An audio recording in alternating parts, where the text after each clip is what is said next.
Hi, everybody. It's Sean Ilg. As a longtime attorney, I have written many business plans over time. Unfortunately, not many of them are very good. Today, we're going to talk about the necessary elements of those plans and how you can set yourself apart. Let's go!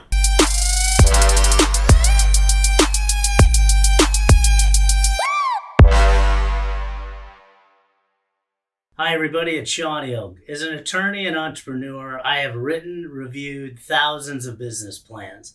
Unfortunately, taking out the ones I've written, of course, most of them that I have seen are average at best and many times pretty poor. In today's video, we're going to talk about the main elements to make your business plan successful and help you get what you want. Depending on who you talk to, different people are going to give you different summaries of business plans, how many points you need to cover, and so forth. Obviously, it can vary depending on situation, what you're dealing with, where you're at in your journey, and so forth. There are 5 main points that need to be specifically covered in a successful business plan. The first one is a little obvious, but you would be surprised at the number of people that blow this off. And it is a good, solid description of the business. You've got to understand that while this is very important to you, everything that you're doing related to the business, this plan is going to be given to investors, bankers, potential partners, a bunch of people that, quite honestly, might not know what your business is, don't have experience with that, and so forth. In my specific example of all the businesses that I've been involved with, the tech firms that I was involved in and co-founded were great examples. Most people outside of the tech world don't understand tech. They understand the importance of it, the need for it, and whatever else. They really don't understand the intricacies. That's why those of you that are in that game do so well and are so sought after. It gets even worse when you're in a specific niche on the tech side. My specific niche was data centers. Some of you watching understand what that is. Most people don't, especially your standard business person. So the number of times that I was explaining what we did, why we did it, why they needed to come in and work with us and so forth, went into the thousands. It's the same way when you're writing that business plan for the benefit of a third party. They might not know about content creation. They might not know about your online business, your store, your data center, your sports endeavor you're getting into, whatever else. You also have to remember that these people that you are looking to speak with probably are getting multiple pitches every day, every week, or specifically every month. So you've got to make sure they know who you are, match you up to that business, and what specifically you are doing. Guys, if you are enjoying any of this content or getting anything out of it, please smash the like and subscribe button. And I'm also going to give you some secret sauce at the end, so be sure and watch to the end of the video. Point number 2 that I want to see in your business plan is a summary of the team. Many times when people are playing with you, however you want to define that, whether it's investing with you, working with you, and so forth, they're really working and investing in you or your team. They might like the idea, the industry you're in, or whatever else, but they want to be able to look you in the eye and say, I'm betting on Bob. I have confidence that Cindy's going to do what she just said. So the better your team, especially when you do have a team, and it is an impressive group, you want to showcase that. I was just on a call yesterday with some folks who are looking to invest millions of dollars in a tech firm. And I think the deal is going to get done. And the main reason they are going to write that check is because they were very impressed with the team. On the Zoom yesterday, they made a comment about the team, positive comment, 6 or 7 times in an hour conversation. I told this group of clients and actually business partners of mine that this is going to be a big deal. We have an impressive group of people, and we got to make sure that these third parties see that experience, see that technical ability, and so forth. Do not be too modest. Obviously, don't go overboard, don't exaggerate, but make sure they know what you and anybody with you is specifically bringing to the table. Because, like I said before, 50% of the time, in my experience, that's the reason you're going to get a deal closed, or you're going to get that money, you're going to get that bank loan, whatever the case may be. It's all about confidence, and that team is what's going to really set you apart and many times put you over to the goal moving forward. Point number 3 is you've got to put a competitive analysis and summary in the business plan. I've seen business plans where it is nothing but roses, unicorns, and whatever else. Positive, positive, positive, we're going to make $1 billion, it's a given, so on and so forth. Trust me, as a guy on the other side, when I see plans like that, I run for the hills and I tell everybody around me to do the same.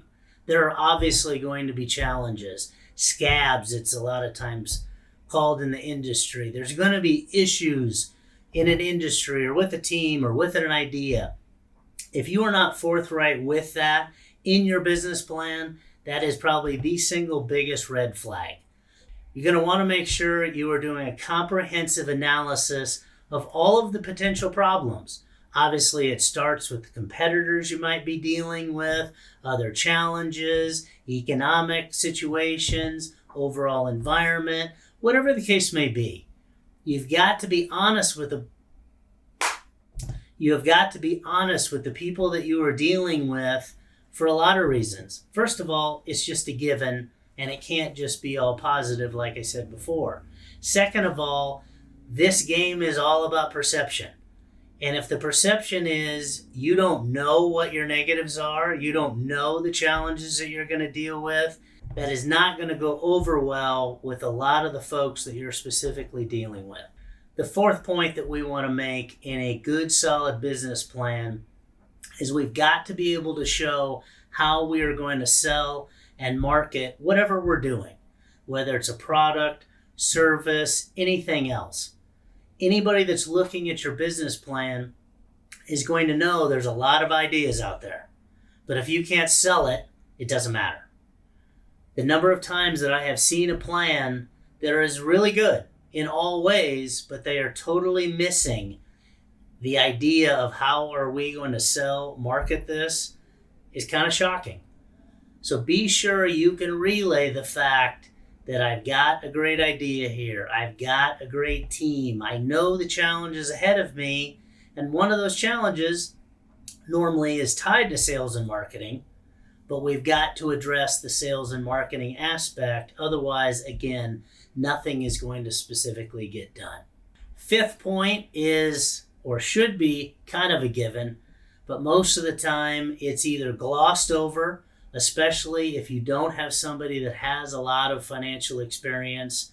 And at the end of the day, any of the parties that you are looking to sell this plan to, again, investors, money people, bankers, partners, whatever else, they're going to want to know that you have a good handle on the financials related to your idea. Now, my personal preference, and we will go through this in more detail in a future video, is to have a pro forma financial or pro forma income statement for 1 to 3 years that show the details associated with how you are going to start and grow this specific business. The financial elements can include many other things, including how much money you need, if that is part of the plan. I've had people come in and say, I need money, this is a great idea, whatever else, with no detail on how much money you need. As you might imagine, doesn't look very good. If you do come in, and when you do answer that question related to the amount of money you need, then that obviously begs the question, how are you going to use my money if I'm the one that is giving you that money? Again, many times I've had people come in with some pretty solid financials. I need $1 million, Sean, and then that's it.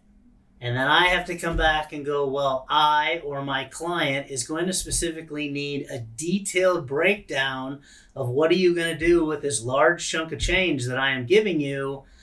And if you don't have that, then again, you're probably dead in the water. So it does not have to be down to the gnat's ass. It doesn't have to be the most detailed thing you've ever seen. but you should be able to pretty easily explain how are you going to use 80+% of those dollars you're specifically asking for. If you don't have that use, that probably just shows a lot of things, including that number you told me you need, you kind of just made up or you pulled out of your butt. That doesn't look good in front of any audience as time moves on. Thanks again, guys, for watching today's video. The bonus I want to give you today goes back to point number 1 related to the description of services. You've got to remember, as I alluded to before, the audiences that you would give your business plan to probably are having a lot of people make requests on them, whether it's for time, money, partnership, whatever the case may be. Many times, the first couple minutes or a couple pages of whatever you're doing is all they're going to look at. You could put together this beautiful binder and the most beautiful business plan ever that has all of the elements that I have laid out for you today. The problem is they don't get past page 3. So the bonus tip is have as a separate document, but also include in the document and start with an executive summary. Hit the most important 4 or 5 points that you want to relay to that audience so they can look at it in 1 page would be great, 1 or 2 pages specifically. That could easily make them go in and read the rest of the business plan. If we don't have that, you could easily lose them early and they're never going to look at those details. So if we hit these 5 points that I have outlined today and include that executive summary, I think you're going to be pleased with the response you get for your plan, and we're going to have success moving forward. Please check out the next video for more content as we move forward. Peace.